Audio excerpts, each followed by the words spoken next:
Buenas tardes. Hoy otra nueva charla acá en el Observatorio para la Calidad Republicana y la UNSA. Este ciclo que hemos retomado este año, haciendo una conjunta con la Comisión de Homenaje a Balbín, que habló Raúl Galván, luego una charla sobre la presentación de un libro entre Juan Carlos de Lorenzo y Otto Pesac, y hoy tenemos la tercera sesión con dos queridos disertantes. Uno que es toda una institución en el periodismo sindical. Está unido a él de toda la vida. Ha escrito en todos los diarios importantes de Buenos Aires, tiene más de 15 libros escritos, algunos en colaboración con el periodista Fabián Bosoder. Es un activo a mil, es Santiago Zenén González, un querido amigo nuestro, que para él es una honra haber estado en un momento en su también apreciada UNSA, cuando compartían cátedra con Carlos Fay y Florentina Gómez Miranda. Es una mínima presentación a este hombre tan meritorio del periodismo argentino, reconocido también por la Academia Argentina de Periodismo.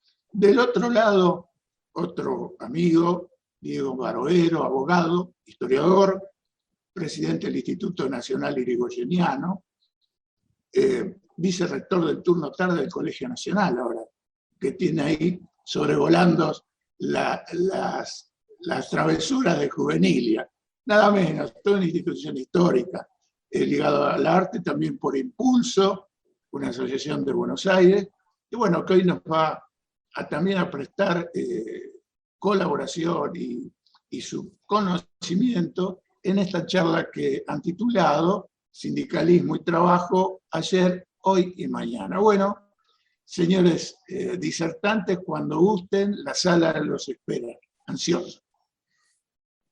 Bueno, muchas gracias. Yo soy el menor, entonces le voy a dejar el cierre como corresponde a quien es el decano de esta reunión, pero además de habituales reuniones en las que tengo la suerte de contar con la sabiduría y el conocimiento y el expertise en la materia que tiene Santiago Zenén González. Someramente recién Juan Carlos hizo una presentación de su rico historial personal y profesional en el mundo del periodismo, en el mundo, diría, en el campo de la historia del movimiento obrero argentino organizado.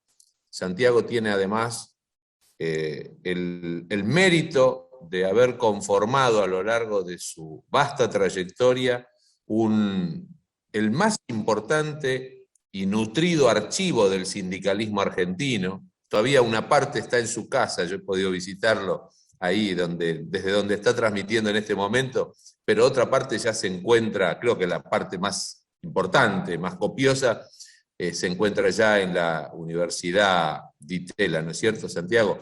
Pero Santiago ha trabajado mucho durante muchos años, pero tiene además la virtud no solamente de conocer el pasado, de haberlo vivido, de haberlo estudiado, tiene la claridad del análisis de lo que significa la organización sindical y el movimiento de trabajadores en la Argentina y también en el continente americano. No son pocas las veces en las que Santiago ha participado de congresos internacionales donde ha llevado la palabra desde su conocimiento de lo que es la historia del movimiento obrero argentino. Sería muy largo aquí concentrarnos en todo lo que ha sido su experiencia en el mundo de las relaciones laborales, la historia política y social argentina, que es claramente su ámbito de conocimiento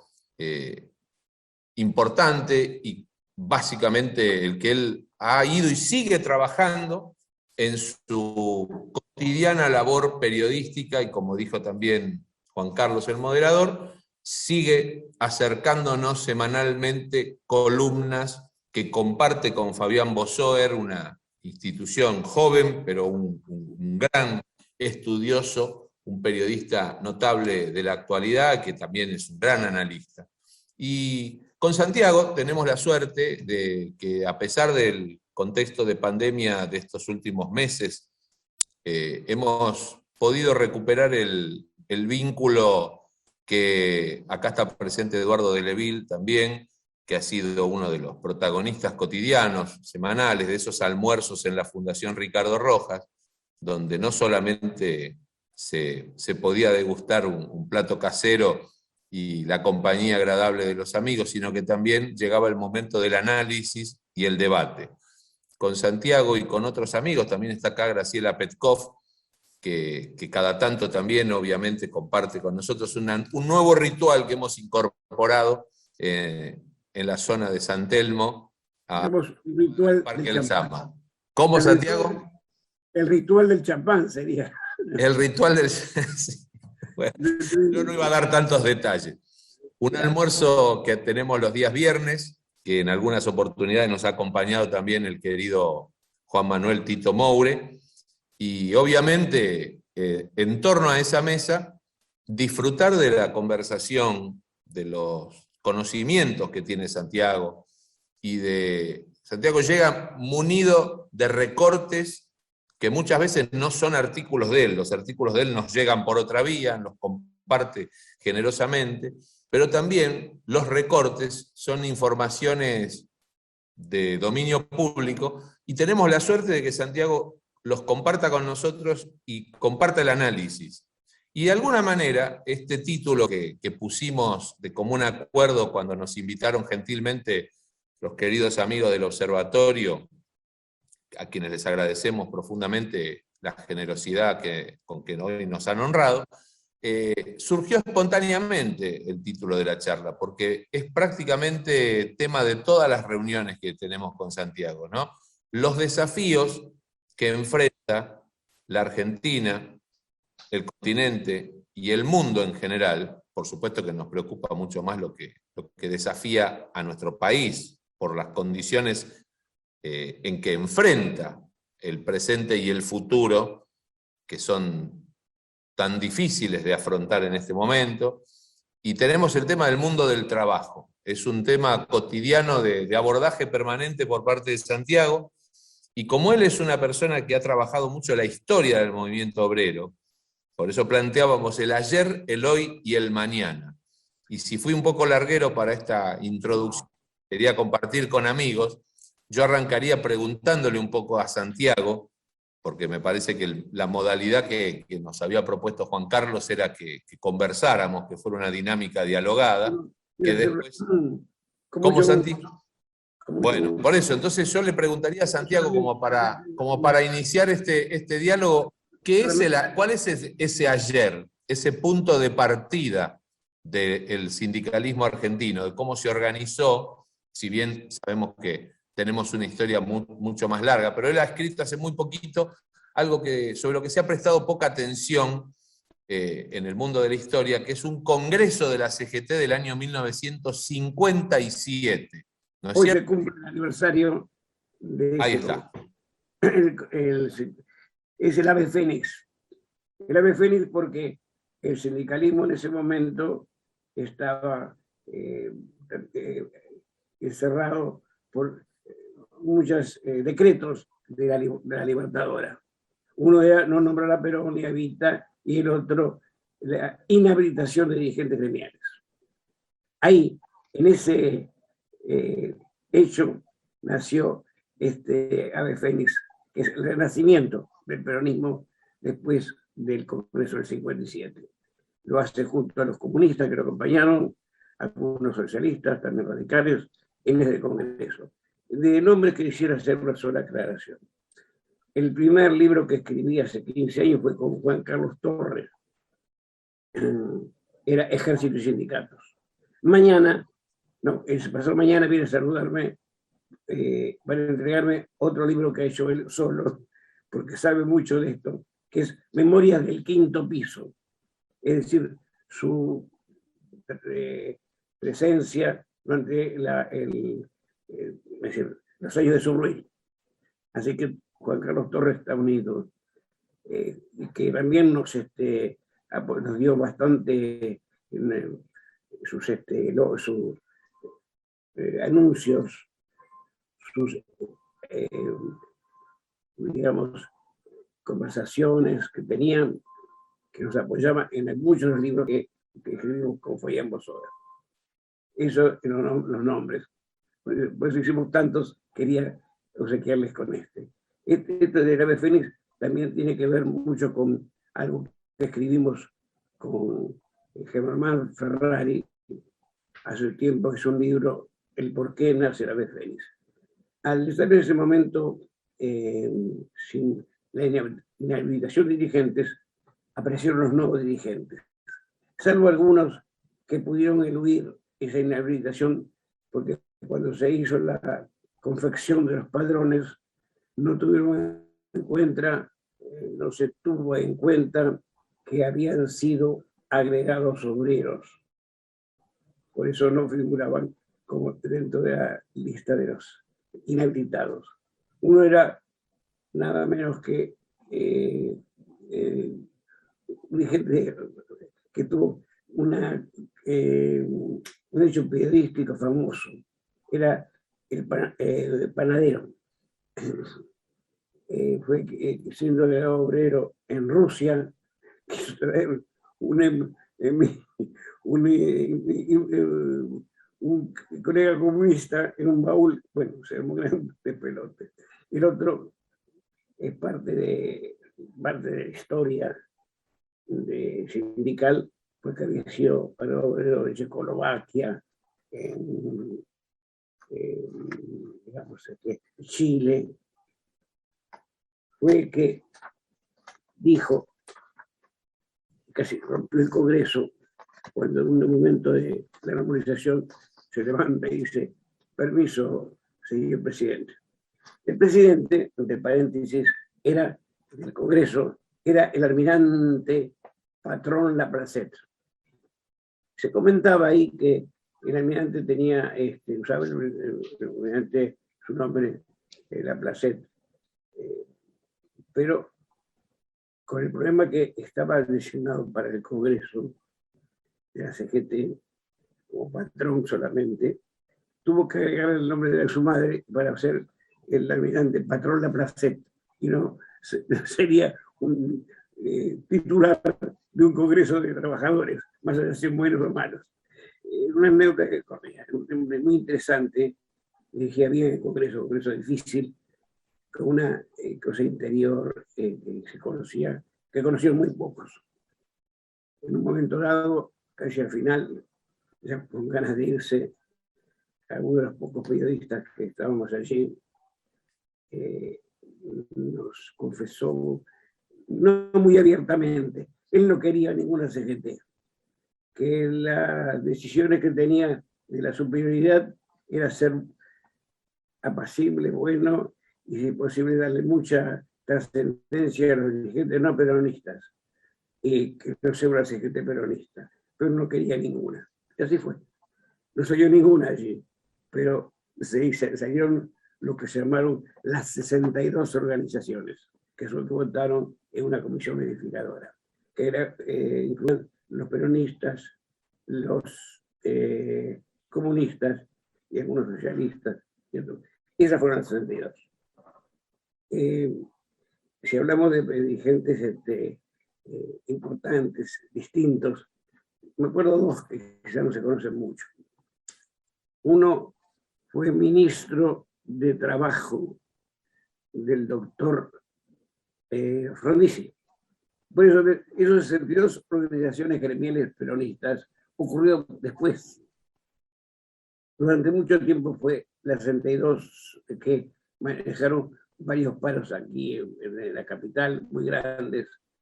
Yo no sé, yo tenía anotado el tema, pero me parecía más interesante esto de que Alfredo Allende, dirigente del Seguro, fue ministro de Trabajo de Frondizi, delegado. Diputado nacional también, más tarde. Pero no era el único dirigente gremial que había sido también sido trabajo de gobiernos constitucionales. Lo era Antonio Mucci, dirigente gráfico, uno de los dirigentes gráficos más importantes en los estudios de la OIT. Antonio Mucci, ministro de Trabajo del doctor Ricardo Alfonsín, era delegado del Congreso de 62. Una figura interesante que no se conoce. Tampoco se habla mucho de una cosa interesante. En un momento machista, en una intención de la conducción de la central sindical, de tener una condición de mujeres, cumpliendo un precepto legal ahora, de que tienen que tener un cupo, ¿no es así? Bueno, en el Congreso de la CGT, no creo que tampoco no se ha tratado mucho esto, en el Congreso normalizador de la CGT de 1957, que hoy habría comenzado un 26 de agosto. Es decir, estamos cumpliendo en este momento todos juntos 50 años, ¿no? Qué jóvenes son, me parece que tengo un poquito más. En ese congreso había 20 delegados, eran más de 300. Había 20 mujeres. De varios gremios. También fueron las que dieron el toque distintivo al congreso. Una de ellas era delegada telefónica. Y cuando pidió la palabra, dijo que venía en representación de los telefónicos para comunicar que en Santa Fe estaban de huelga los telefónicos hacía mucho tiempo y todos los problemas que habían tenido. Bueno, hay un famoso libro que hicieron los dirigentes comunistas de mucho tiempo, que era las telefónicas en su conducción, que habla de las telefónicas presas y torturadas en una época. Bueno, esta señorita Ciociardi se llamaba, fue la que dijo, un momentito, las mujeres estamos acá. Si ustedes se imaginan que las mujeres no eran muy de acuerdo con el mundo sindical, ahora se va a incorporar más que antes. Tal es así, conocen que en 2020 hubo una mujer en la CGT, se llamaba Alicia Rueda, Susana Rueda, o Taller de apellido. Estuvo en el triunvirato de la conducción de la CGT con trabajadores de Ingieri. Y por supuesto, también manejó un tiempo corto, pero era una mujer en el sindicato. Yo noté que también cómo es el tema de... Santiago, ese es un poco, vos diste un panorama de un ayer que de alguna manera marca una tónica que tiene una continuidad de alrededor de 50 años, poco más. Porque era el cumpleaños hoy. Porque era el aniversario, exactamente. Pero en nuestras charlas frecuentes abordamos un tema que yo sé que te preocupa y conoces en profundidad, en el sentido de que la dinámica social y económica mundial y argentina en particular ha hecho algunos cambios respecto de ese modelo que nosotros conocimos y que también en algún aspecto todavía han condicionado muchas veces el gobierno de Alfonsín, el gobierno de la Alianza, y de alguna manera la actualidad también, ese movimiento sindical, pero ha habido la aparición de otros actores que hoy disputan el espacio de la representación de trabajadores hoy conocidos como la economía popular, para decirlo, esa es la denominación con la que ellos mismos se caracterizan. ¿Qué nos podés decir? Porque lo conoces en profundidad. Movimientos sociales. Ahí está. De trabajadores sindicalizados sería una cantidad de 500.000 y otra cantidad igual de movimientos sociales. No hay diferencia en cantidad. Es decir, los movimientos sociales, en última instancia, gran parte de ellos dependen del Estado. No por una un pago general, algo que es los planes sociales. Es un pago, hay una dependencia muy pequeña, pero con los planes sociales no vivirían ni con una llaga tampoco, pero es una parte del sector desprotegido y distinto. Digamos que se diferencia primero. La CGT, o la central sindical, es una central sindical que está integrada como conformando parte de una ley, que es la Ley de Asociaciones Profesionales de Trabajadores, que determina el sindicato único y que, por recordar bien, fue por lo menos disputada en cuanto a esa forma a través del gobierno del doctor Alfonsín.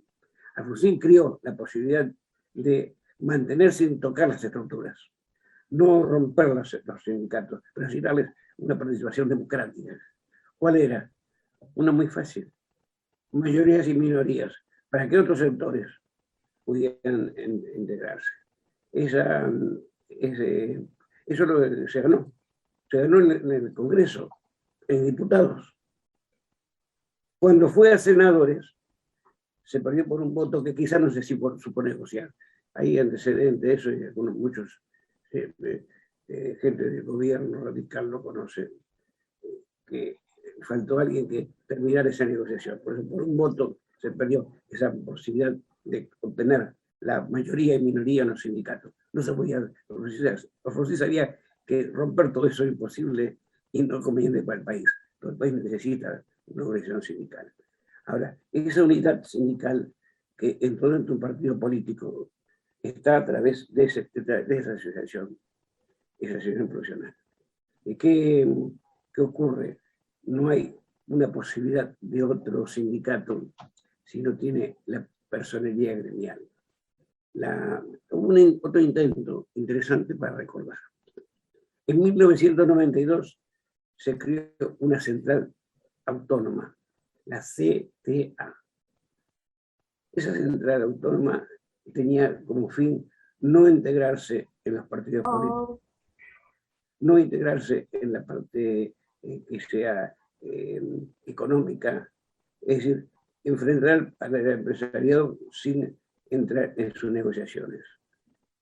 Esa CTA se diluyó en cuanto al sindical y en cuanto al resto. Hoy en día, dos centrales sindicales dejaron de pelear, de discutir como le hacían en una mancha, ¿no? De discutir por parte de su conformación de la personalidad gremial.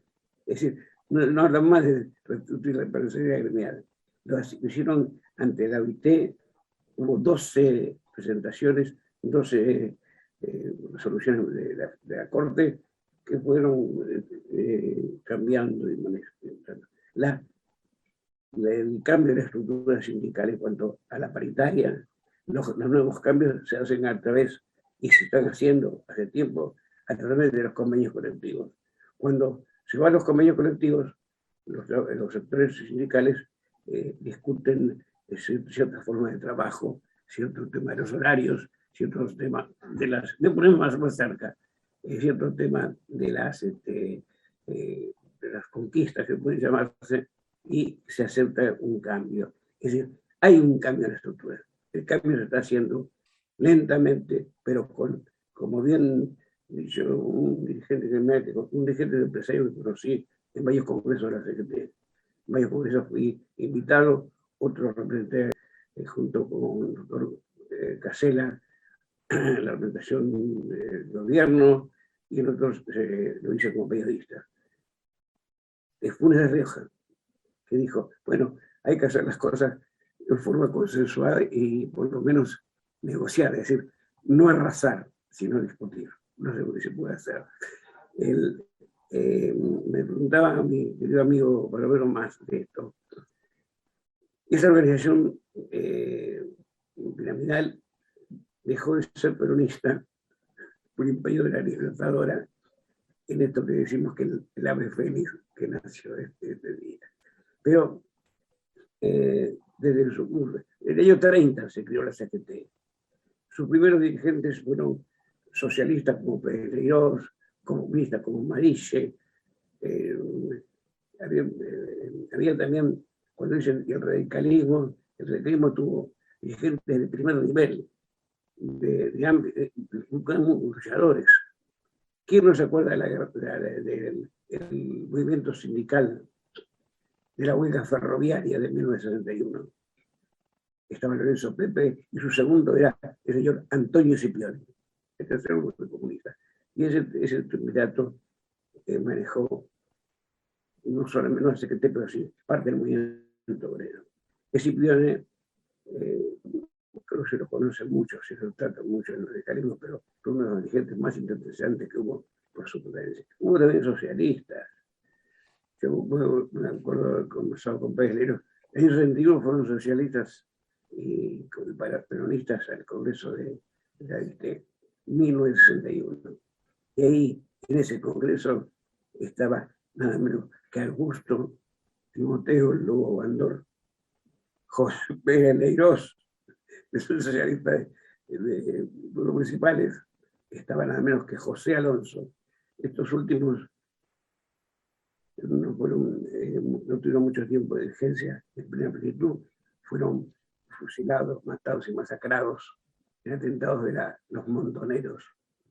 Esa juventud maravillosa eliminó a cuadros como el de Bandor, el de José Alonso, Coria, muchos más. Si no tienen nombres, podríamos darlos. Pero no viene el caso, viene el caso de figuras simbólicas. Entonces, esa central sindical, recién en 1950, año del Libertador General San Martín, decide pasar a ser parte integrante del Partido Comunista. Bueno, parte integrante del Partido Peronista. Los de comunistas, en esa resolución, fueron eliminados de la conducción secretista y los cargos sindicales. Volvieron recién años después. Hay ciertas conformaciones. En la historia del 30 de la CGT hay momentos interesantes en cuanto a las luchas que tuvieron. Cuando en el gobierno de Rondici prevé la vuelta al poder, acuerda con los peronistas, como era el acuerdo fue el famoso, conocido, ustedes lo conocen, lo habrán leído, el pacto con el peronismo de Dr. Frondizi, ¿no? El acuerdo que las entidades sindicales volvían a tener la personalidad gremial de su asociación, de su creación. Esa fue otra vuelta de tuerca en este ir y venir. Ahora, en estos momentos, como ustedes saben, la CGT ha convocado el 11 de noviembre a elecciones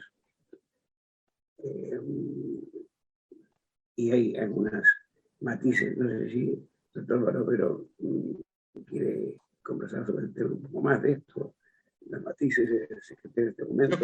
Yo creo, Santiago, que vos el panorama histórico has planteado básicamente unas líneas incuestionables que además ilustran todo un antecedente que nos lleva a un presente y que también, varias veces lo hemos conversado, la dinámica económica mundial y lo que está llegando en estos tiempos, enfrenta ciertos desafíos, que ahí está un poco la excusa del título de esta charla, que también decía ayer, hoy y mañana. O sea, ¿qué es el mañana? ¿Cuáles son los desafíos para mañana? Que en algunos casos ya están llegando, algunos desafíos que enfrenta el movimiento obrero organizado y qué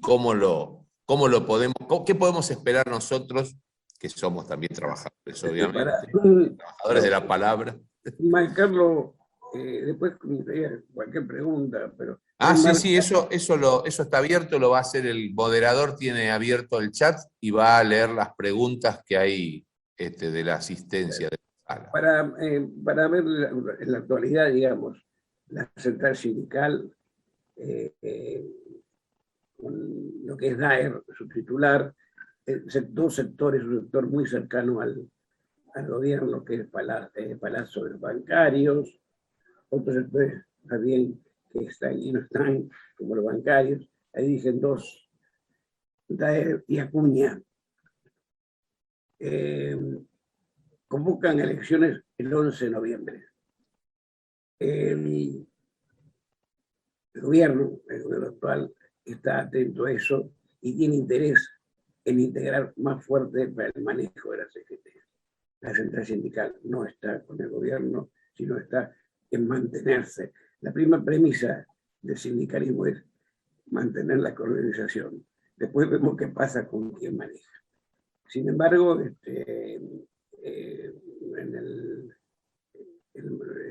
gobierno, a través de sus conocimientos, de la forma, tiene por lo menos una dirigente gremial de primer nivel, Valeria, que es en este momento ocupan todos los cargos importantes de la, ¿cómo se llama? Del complejo sindical. Es diputada nacional, es presidente de la Comisión del Trabajo, es abogada y, pues, si eso fue a poco, miembro del Consejo de la Magistratura. Para ello necesitaría tener la forma de poder integrarse en tenía una cosa que decía hoy, a ver si me encuentro, ese sector. Con la apertura de la posibilidad de que las mujeres integren la central sindical, hay unas cuantas, además, no hay ninguna mujer importante en este momento. Como decimos, de las 30 conducciones, hay 25 secretarías y solo dos personas. Una que representa a los modelos y otro a la parte de cocina.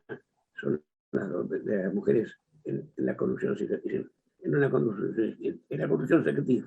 Nadie en el secretariado. La única vez que estuvo en el secretariado, como dijimos, hacía pasar, fue en el 2002, en un triunvirato, en esa vuelta que estaba dirigente de camioneros y Ligieri, y ahí entró esta dirigente de sanidad.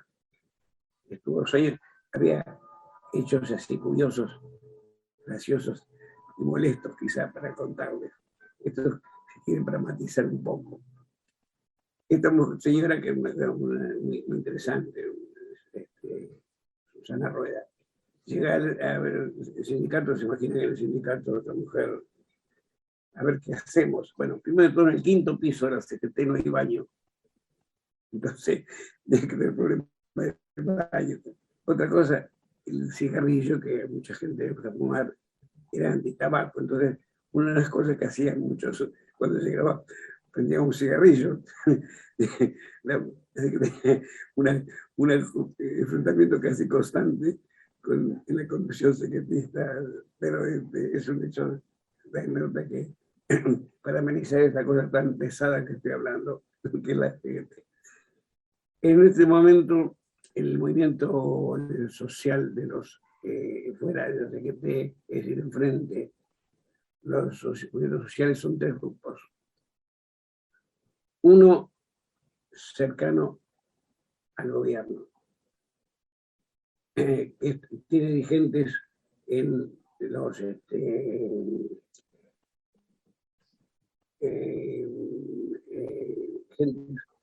en los puestos claves del desarrollo social y en el Congreso.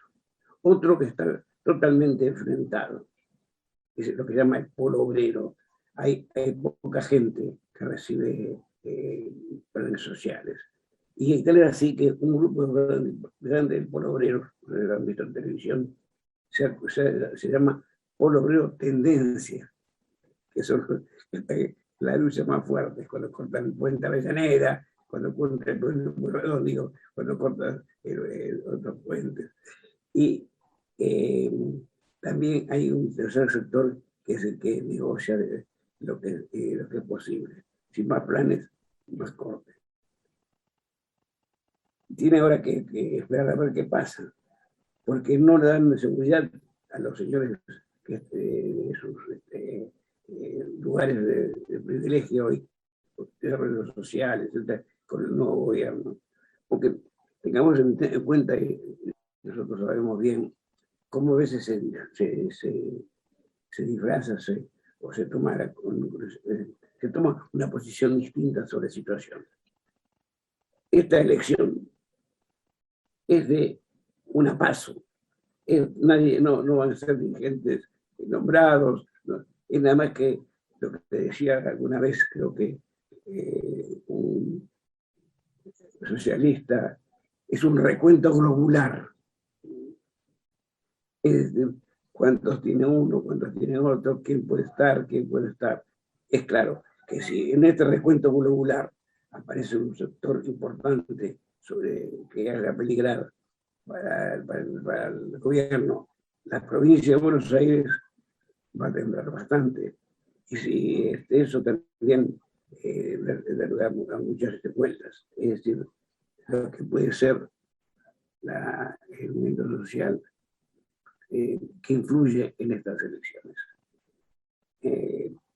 Los señores que integran los actores cercanos al gobierno no tienen seguridad de poder que se pueda ganar. Ganar en esta más expresión. Nadie toma un poder de diputado ni de senador, sino pero será demuestra en este recuento globular qué pasa en el futuro.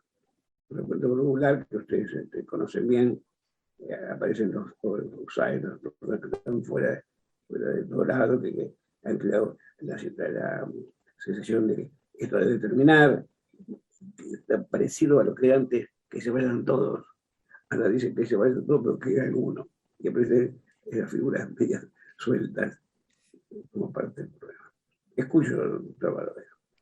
Me parece que nos estaría faltando, Santiago, en este panorama que has pintado, nos estaría faltando concentrarnos un poco en lo que viene, ¿no? Algunas cuestiones que tienen que ver con cómo se planta los sectores organizados, los que has caracterizado recién, frente a los cambios que las relaciones económicas han traído para todo el mundo y que la pandemia además ha profundizado, ha hecho más contundente, ¿no?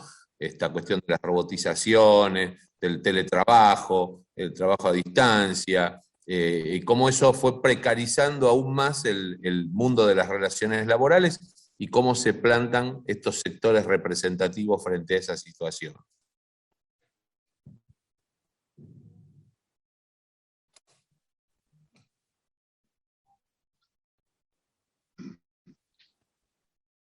Quedó congelado. Se cayó la conexión.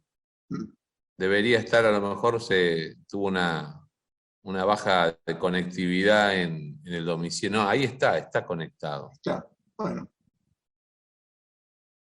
A ver si vuelve, pero no se ve la pantalla, ¿no? Yo tengo imagen, pero está congelada la imagen de CNN. Indudablemente debe haber algún problema por ahí en la zona para la conectividad. Puede pasar.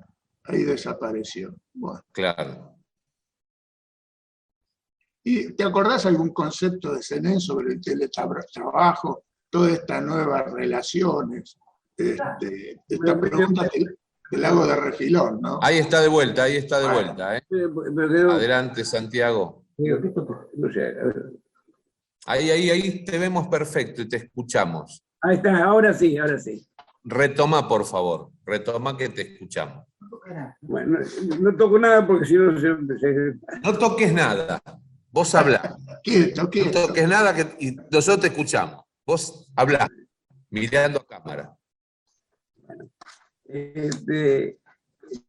Yo tenía un apunte del oficialista, de los movimientos sociales, que a ver si a usted le interesa, las palabras que surgieron con nombre piqueteros al calor de las últimas crisis. Están los oficialistas, unidos algunos al gobierno, actúan en el movimiento Evita, liderado por Emilio Pérsico, se ve por televisión, ¿no? Pero grande. Secretario de Economía Social, secretario de Economía Social de la Nación, ¿qué te parece? Y Fernando Navarro, secretario de Relaciones Parlamentarias. Funcionan en forma conjunta y conforman el movimiento Evita. También lo hace el movimiento denominado Somos Barrios de Pie, que dirige un funcionario bastante, digamos, invitado por la televisión. Ahora no tanto, la revolución estaba española, era este pueblo, de brigada, hasta que llegó a Argentina para ser miembro de una filial de comercio. El comercio fue muy atacado, muy vilipendiado, no sé si ocurrió o no, pero lo vi cuando se creó el Banco Sindical, en ese momento actuación impecable a Armando Marcio. Luego pasó problemas dijeron de corrupción, otros que le hicieron una cama, no sé, pero en ese momento me pareció brillante para conversar. Si hago así, volviendo atrás y adelante, no sé, una dirigente una de la CGT en 57,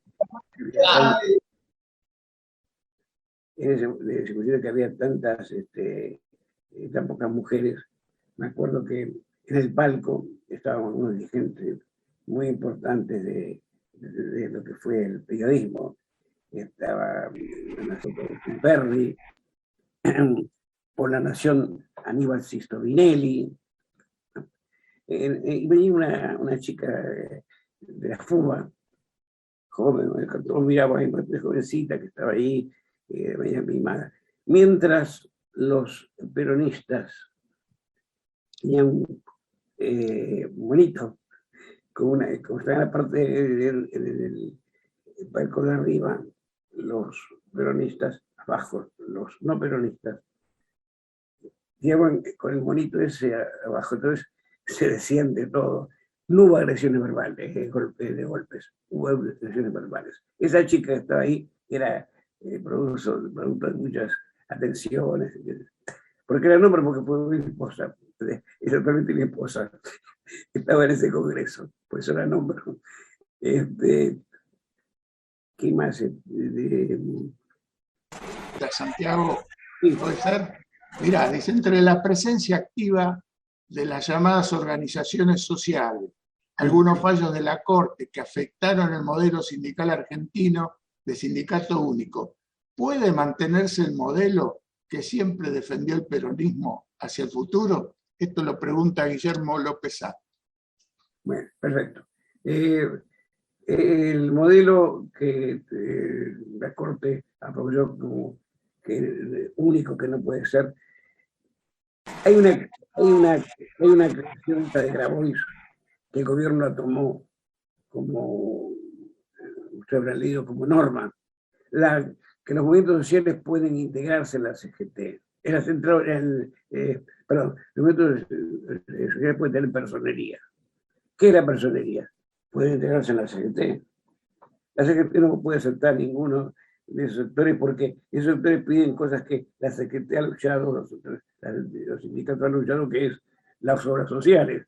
¿Se imaginan ustedes una obra social en este momento media mal que aparezcan 50, 100 mil personas? Es cosas irreales, esas cosas que hacen a la aparte de una zanahoria que dan para los segmentos sociales, no existe eso.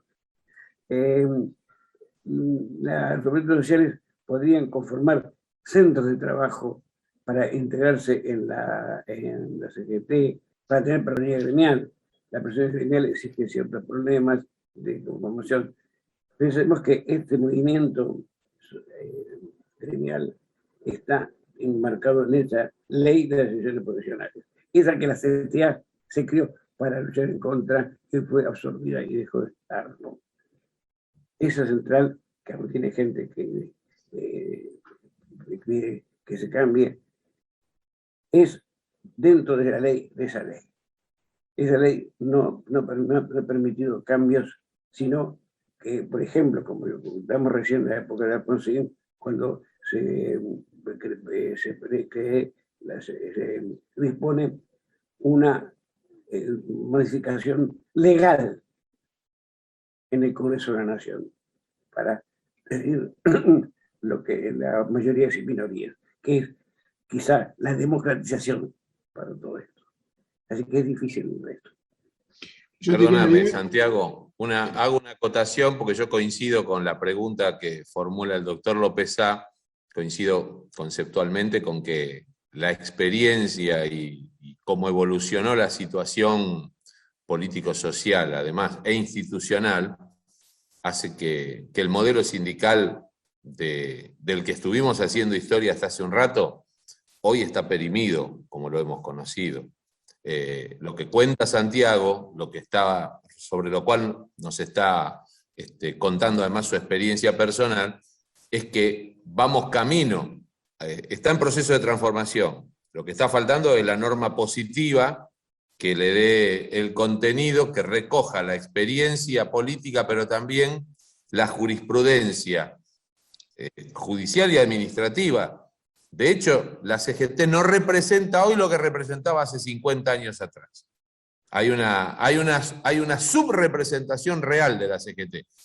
Lo formal la sobrerepresenta, mientras que la realidad es que la CGT no mueve el amperímetro. Y este es un problema político que está presente, que lo sabe el movimiento sindical, lo sabe el movimiento social, que es el que está en la calle, que es el que negocia, el que pide espacios, que pide recursos, lo sabe el gobierno, lo sabe la oposición. Que no podemos hacer, porque por lo menos yo, no sé, alguna de las salas lo debe, a lo mejor sí, yo no tengo el don de la profecía, entonces no puedo saber qué es lo que nos espera, qué es lo que nos demanda el futuro, pero me parece que la demanda está caminando, está en la calle. El tema es cómo la política canaliza esa demanda y la convierte en una realidad. Por eso creo que la vigencia del pensamiento del radicalismo en materia social y de organización sindical, me parece que Alfonsín, la democracia naciente de aquellos tiempos, nos deja una enseñanza. Hoy tendríamos un movimiento obrero organizado más democrático y obviamente más representativo. Esa cerrazón, ese movimiento cristalizado es lo que generó que estallara durante la década de los 90 y que ahora, después de la crisis del 2001-2002, eso esté absolutamente atomizado y existan tantos movimientos que se atribuyen la representación de los sectores trabajadores. No hay una única representación. Ya es indiscutible eso. Mantengamos que el sindicato tiene su conformación. Cuando uno dice en este momento, la realidad después la podemos discutir como es. No uso la palabra de Silvestre, la realidad. La otra realidad que vemos. Cuando dicen, bueno, ¿por qué tenemos obras sociales que le pagan? Destruir la obra social, es decir, ver lo que pasa en los hospitales, con una cantidad de profesionales de primer nivel, con gente que trabaja, y dejo la pandemia, que sería para el otro punto. Trabajando en eso, una persona un turno para las 5 de la mañana, para el día siguiente o para el otro, para no sé cuánto. La obra social le da inmediatamente a través de los sindicatos la actividad de cubrir esa necesidad. Cuando uno piensa, que no en este momento, sino hace un año atrás, y veremos el año que viene, lo que son los sindicatos en sus horas, los hoteles de veraneo, cómo se conforman, dejan de lado la política partidista. Dice, bueno, yo en el sindicato voy a veranear no solamente a Mar del Plata, sino a Montehermoso. El caso de Montehermoso, por ejemplo, que lo he visto. Un hotel bastante chico, lo compró tenía el sindicato nacional, que dije Cavaliere, y lo vendió al sindicato de Córdoba. Córdoba organiza para esa obra social y para su trabajo, su personal que viene ahí, un ómnibus que vienen a ese hotelito cerca de la playa del mar, en el mar, se bañan, etc., por un precio X, que es $1.000 pesos, que almuerzo, desayuno y cena. Es decir, volver a vivir 15 días, 7 días pueden estar. ¿Qué elemento le puede ser en contra de eso? Es decir, hay una conformación así. El otro día un joven haciendo, cuando uno va a gimnasia, o en yoga, en esto, bastante avanzado, pero joven, digamos, avanzado en cuanto a criterio. ¿Cómo te vas vos 15 días ahora? Y me ha pasado 15 días a Mar del Plata, 15 días a Córdoba, no sé, se junta un dinero aparte y dice, no, voy a mi sindicato. Dijo, claro, sobre los ciencias. Es otro mundo, es otra forma. No se puede hacer una cosa, arrasar en mí, sino estudiar cada caso o cómo son los casos. Eso no es una defensa corporativa, sino es una realidad. Bueno, agradecemos mucho a Diego la colaboración y su aporte crítico y colaborativo con CENEN, y a CENEN, como siempre, muy agradecido de haber tenido a este maestro de periodismo en esta sala. A todos los concurrentes de la sala, muchas gracias por habernos acompañado. Tenemos ahí a Bocha Vidal, a otros amigos que nos han acompañado a esta vuelta. Nos despedimos, hasta la próxima, y muchas gracias en nombre del Observatorio y la UNSA. Quiero